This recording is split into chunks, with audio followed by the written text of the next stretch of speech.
آمنوا اتقوا الله ولتنظر ما نفس ما قدمت لغد واتقوا الله إن الله خبير بما تعملون. Sidang Jumat kaum muslimin yang dirahmati Allah sekalian, sama-samalah kita menanamkan sifat takwa pada diri masing-masing. Semoga dengan takwa itu sajalah dapat menyelamatkan kita, dapat keberkatan kita di atas bumi Allah ini, dan dapat selamatkan kita daripada seksa Allah di hari akhirat nanti. Sidang Jumat yang dirahmati Allah sekalian, manusia yang hidup di zaman sains dan teknologi di hari ini telah dapat menikmati berbagai-bagai kemewahan, berbagai-bagai kesenangan, berbagai-bagai kejayaan dan kemajuan yang dihasilkan oleh teknologi moden itu. Tetapi walau bagaimanapun, kehidupan lahiriah, kehidupan yang dapat kelih di mata manusia, yang dikelilingi oleh kemewahan, dikelilingi oleh kesenangan dan dikelilingi oleh kejayaan, jika dilihat dari suatu sudut lain pula, dapat sebahagian daripada mereka menghadapi satu kekosongan dalam hidup mereka. Kekosongan yang boleh mengubahkan segala kenikmatan, sehingga menjadi kesenangan itu tidak ada arti baginya. Kekosongan yang dimaksudkan di sini ialah kekosongan jiwa, kerana jiwa tidak memiliki sifat ketenangan, dan jiwa juga keterangan pada mereka juga tidak ada, kosong saja. Manusia yang berpengaruh dengan kenikmatan dunia, hidup dengan ditipu oleh dunia. Mereka sentiasa hidup dalam kesibukan, bosan, resah, gelisah, seolah-olah ingin mengejarkan jalan yang selalu ligak berjalan. Akibatnya mereka diserangi, hasil daripada mereka kejarkan benda yang tak dapat lihat di mata tetapi jauh untuk dihasilkan. Mereka disedangkan dengan berbagai-bagai penyakit, di antaranya penyakit lemah jantung, penyakit kencing manis dan darah tinggi, dan sebagai penyakit-penyakit yang boleh membawakan kepada kita ke alam maut. Bagaimana mengatasi masalah ini? Bagi mengatasi masalah ini, sebahagian daripada mereka terpaksa menggunakan berbagai-bagai jenis ubat, berbagai-bagai jenis kapsul ubat, dan ubatnya pula bagi mengatasi masalah ini. Akhirnya mereka menggunakan pil-pil ataupun ubat itu semakin bertambah dari satu masa ke satu masa yang lain. Dari satu masa ke suatu masa, lebih-lebih lagi penggunaan ubat tidur tak jenera, yang mana ubat tidur dapat mudah dibeli dan dijual juga di pasaran di seluruh dunia. Menurut keterangan doktor ubatan yang menjelaskan, berjuta-juta manusia di Amerika dan juga di Eropah terpaksa menelan ubat tidur untuk membolehkan mereka tidur dan melupakan sebentar masalah yang ada di sekeliling mereka. Diriwayatkan 2-30 tahun terlepas, 7 juta pil digunakan untuk rakyat di Amerika setiap malam, dan di 2 tahun kemudiannya penggunaan ubat tidur tersebut meningkat menjadi 13 juta setiap malam, dan sekarang penggunaan ubat tidur itu semakin bertambah, lebih lagi di tempat kita di hari ini. Dari keterangan tersebut di atas menunjukkan bahawa kemajuan dalam bidang sains dan teknologi, kejayaan dalam meneluki dunia dan angkasa lepas, kemewahan mata benda tidak menjaminkan seorang itu mewujudkan satu perasaan yang paling bernilai, yaitu perasaan ketenangan jiwa. Walaupun pakar-pakar ahli-ahli sains dan teknologi cuba berusaha untuk menciptakan berbagai-bagai alat dan bermacam-macam cara untuk mewujudkan ketenangan jiwa, namun mereka tidak juga berjaya. Walaupun dapat merasakan ketenangan, tetapi hanya buat sementara waktu saja dapat kesenangan. Di samping itu, tidak kurang pula kepada para penghiburan, para pelakon, para dara-dara yang tiasa menghiburkan hati manusia, sedangkan jiwa mereka sendiri bergelora, berdebar-debar dengan 1001 macam masalah yang menyekamkan, yang membosankan perasaannya. Akhirnya mereka memilih jalan yang mudah, mereka yaitu membunuh diri walaupun caranya berbeza. Tidak kurang pula yang menggunakan dadah bagi menghilangkan tekanan dan perasaan, walaupun mereka tahu bahawa kesan dari penggunaan dadah itu lebih berbahaya, tetapi oleh kerana didorong, diajak oleh hawa nafsu, perasaan ingin nak kecakkan ketenangan walaupun hanya sedikit saja, maka kerusakan tidak dipersoalankan lagi, asalkan bebanan mereka dan tekan mereka, jiwa mereka dapat dikurangkan. Walaupun pada dasarnya mereka senyum, tapi senyum dalam tangisan. Saudara kaum muslimin sidang Jumaat yang dirahmati Allah sekalian, ketenangan jiwa adalah merupakan satu tanda yang paling unik, yang paling cukup dan lekat dan berharga dalam hidup manusia, hidup seseorang manusia di atas muka bumi Allah ini. Ketenangan jiwa lebih berharga lagi daripada ilmu dan segala isinya. Maka hasil dari itu, manusia sanggup melakukan apa saja, walaupun terpaksa berpisah dengan anak, isteri dan keluarga. Ini adalah semata-mata kerana tidak sanggup menghadapan tekanan jiwa. Lebih-lebih lagi bagi mereka yang belum pernah menikmati sebelumnya. Benar kalau ada orang berkata, ketenangan jiwa adalah satu perkara yang sukar didapati, tetapi senang diperolehi, payah dicari, tapi mudah dihasilkan pada untuk dirinya. Oleh kerana ketenangan jiwa hanyalah merupakan satu perasaan yang dirasakan oleh hati, maka hatilah yang sepatutnya berusaha untuk mendapatkan ketenangan jiwa itu.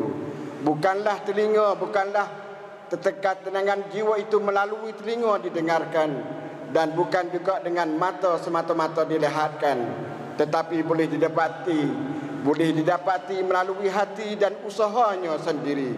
Sabda Rasulullah sallallahu alaihi wasallam, ala inna fil jasadi wa inna fil jasadi mudghatan iza saluhat saluhal jasadu kulluh wa iza fasadat fasadal jasadu kulluh ala wahiyal qalbu. Sesungguhnya dalam badan manusia itu ada seketul daging. Apabila daging itu baik, maka baiklah segala seluruh badannya. Dan apabila daging itu rusak, punah, maka rusaklah seluruh badannya. Tahukah apakah dia? Itulah dipanggilkan dengan nama hati. Saudara kaum muslimin sidang Jumaat sekalian, akal, hati dan jiwa adalah sama saja maksudnya. Sebab itu hati atau jiwa perlu dipeliharakan dengan baik dan dengan sempurna. Jangan dicemarkan dengan sesuatu yang boleh merosakkan jiwa. Al-Quranul Karim telah menggariskan perkara-perkara utama untuk mewujudkan ketenangan jiwa. Ubat yang paling menjerat bagi menghilangkan tekanan perasaan, dan ada setengah dari manusia bukan tak tahu tetapi tidak mengamalkannya, ataupun dia masih meraba-raba mencari cara mana untuk menghasilkan ketenangan jiwa. Ikutilah saudara sekalian firman Allah Subhanahu wa taala sebagaimana berbunyi, alladzina amanu wa tatma'innu qulubuhum bidzikrillah ala bidzikrillah tatma'innul qulub. Orang-orang yang beriman dan tenteram hati, hati mereka tidak merasa geluh gesah sebab mereka berzikir. Ketahuilah, dengan zikir, dengan zikrullah itulah tenteramlah hati manusia. Ulama tafsir memberikan berbagai-bagai tafsir berhubung berkaitan dengan zikrullah. Zikrullah yang dimaksudkan di dalam ayat ini sama ada itulah menyebut Allah semata-mata, sama ada menyebut dengan hati ataupun dengan lidah. Dan di sana ada juga mengatakan zikrullah yang dimaksudkan dalam ayat ini ialah Al-Quran, iaitu membaca Al-Quran dan memahaminya serta mengamalkan mengikut hukum-hukum yang digariskan oleh Al-Islam.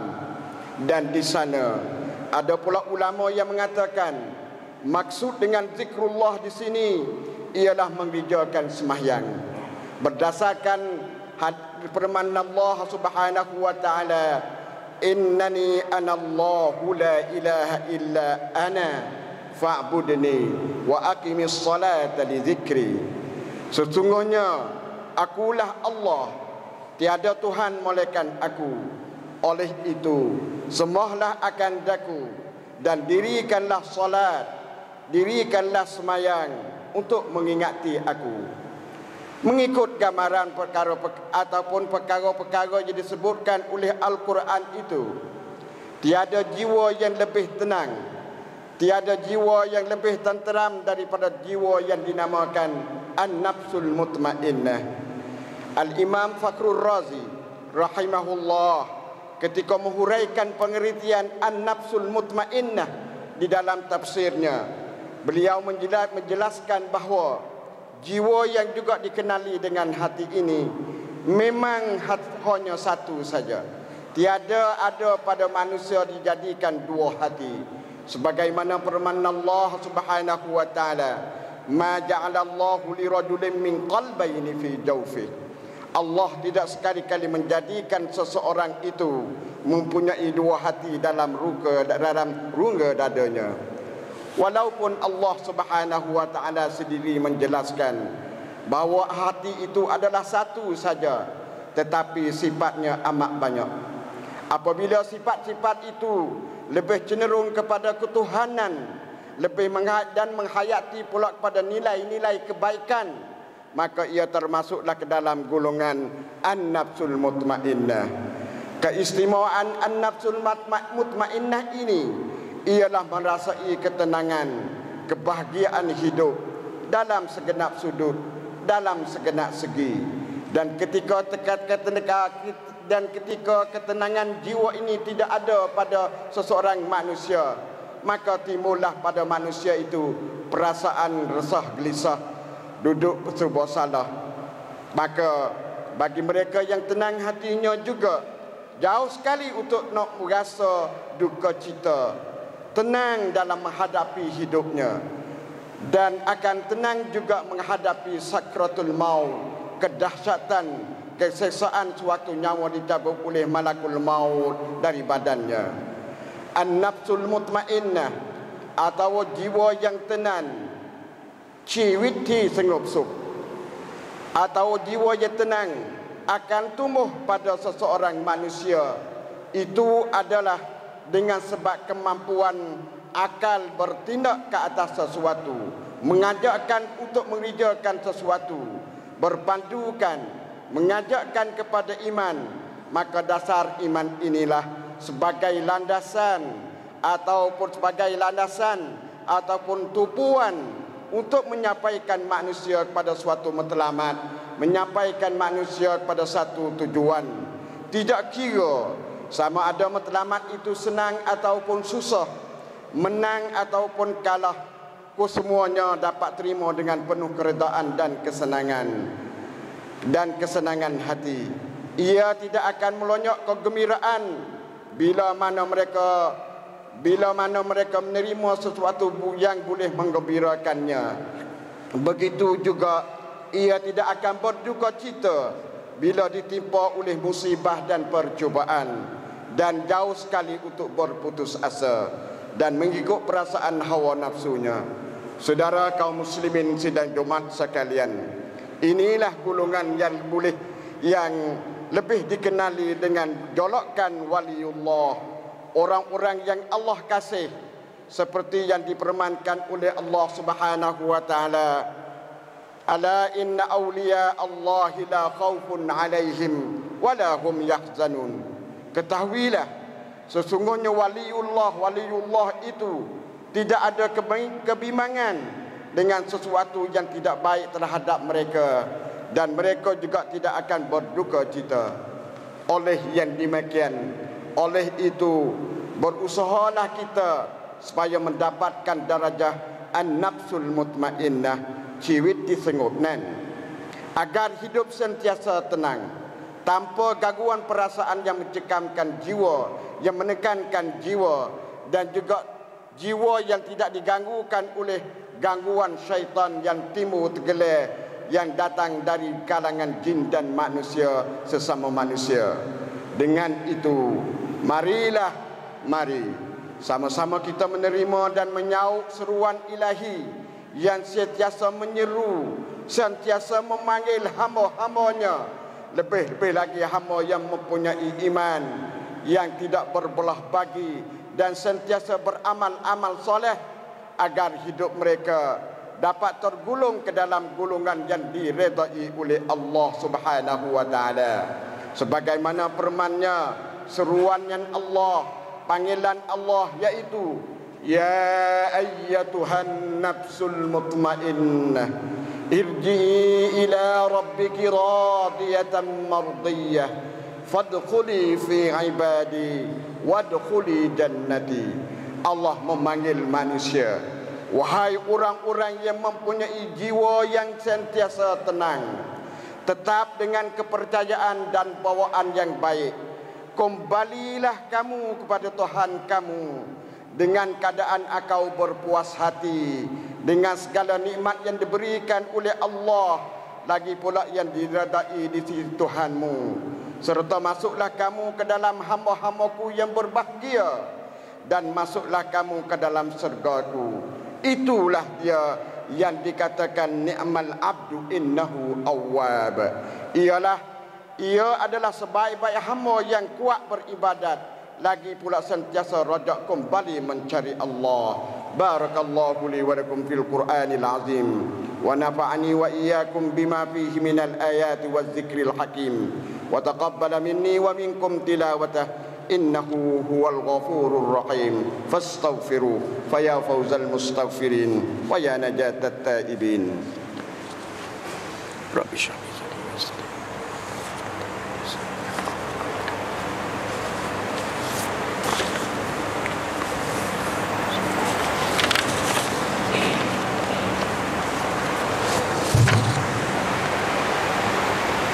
Alhamdulillah hamdan katsiran kama amar.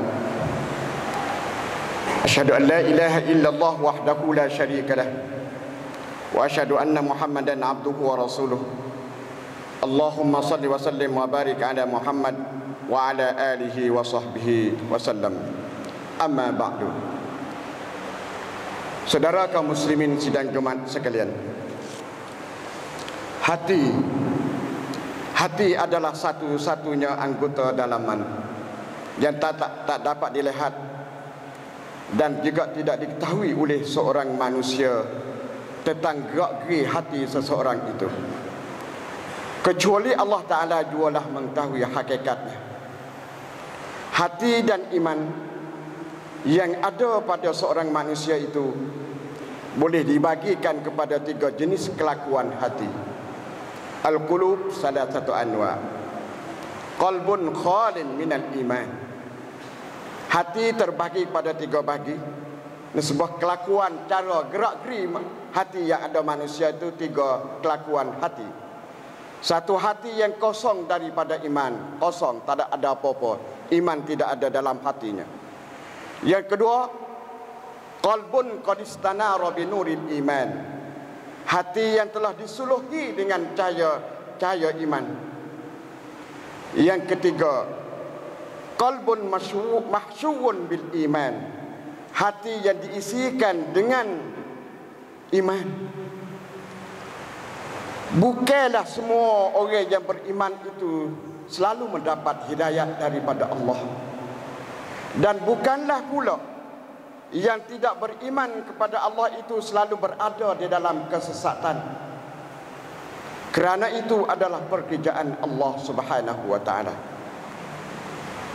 Ada pada hati sajalah yang dipandang oleh Allah Subhanahu wa taala untuk diterima atau ditolak. Punah rusaknya amal, betul tak betulnya akidah pegangan seseorang manusia yang ada di atas muka bumi Allah ini. Oleh itu, ada baiknya kalau di samping kita mengerjakan amal ibadat, kita melakukan amal soleh, seboleh-bolehnya hendaklah kita memperbanyakkan doa kita. Semoga Allah tidak mensia-siakan amalan yang kita kerjakan itu. Ya muqallibal qulub, sabit qalbi ala dinik. Wahai Tuhan, Tuhan yang membalik-balikkan hati yang ada pada manusia, tetapkanlah hatiku pada agama Engkau ya Allah. Allahumma musarrifal qulub, sarrif qulubana ala ta'atik. Wahai Tuhan, Tuhan yang memutarkan hati-hati manusia, palingkanlah hati kami kepada mentaati-Mu wahai Allah. Rabbana la tuzigh qulubana ba'da iz hadaitana wa hab lana min ladunka rahmah innaka antal wahhab. Wahai Tuhan kami, janganlah Engkau memesongkan hati kami sesudah Engkau berikan petunjukan hidayat kepada kami, dan kurniakanlah kepada kami limpah rahmat dari sisi-Mu ya Allah. Sesungguhnya Engkau jualah Tuhan yang melimpahkan pemberiannya. Zalika min ayatillah, man yahdillahu fahuwal muhtad wa man yudlil falan tajida lahu waliyan mursyida. Yang demikian itulah tanda-tanda yang membuktikan kekuasaan Allah, kebesaran Allah. Siapa saja yang diberi petunjuk oleh Allah, maka dialah yang berjaya mencapai kebahagiaan di dunia ini. Dan sebaliknya, sesiapa yang disesatkan oleh Allah, maka engkau tidak sekali-kali akan beroleh sebarang penolong yang dapat menunjukkan ke jalan yang benar kepadanya. Oleh itu, carilah ketenangan jiwa wahai kaum muslimin sekalian, kerana hidup kita di atas dunia ini buat sementara saja. Ketenangan jiwa di atas dunia, bahagialah kita di akhirat nanti. Ubat yang paling menjerat oleh ketenangan jiwa, supaya hati kita nak wis sejuk, nak wis tenang hati, tak lain tak bukan ialah zikrullah. Sebaik-baik zikrullah itu ialah membaca Al-Quran. Manusia orang Islam tidak boleh sama sekali angang-angang wengeng dengan Al-Quran. Kerana selama mana kita mengaku bahawa kita Islam, kita Muslim, maka Al-Quran menjadi buah hati, menjadi panaian bagi jiwit perjamuan yang ada pada kita. Kalau kita malah membaca Al-Quran, matilah lebih baik daripada hidup yang tidak membaca Al-Quran. Oleh itu, sama-samalah di samping kita mendengar khutbah, marilah kita memperbanyakkan selawat ke atas dan salam ke atas junjungan kita Nabi Muhammad sallallahu alaihi wasallam. Ini mengikut perintah ilahi sebagaimana firman-Nya, innallaha wa malaikatahu yusalluna 'alan nabi ya ayyuhalladzina amanu sallu 'alaihi wa sallimu taslima. Allahumma salli 'ala Muhammad wa 'ala ali Muhammad kama sallaita 'ala Ibrahim wa 'ala ali Ibrahim fil 'alamin innaka Hamidum Majid.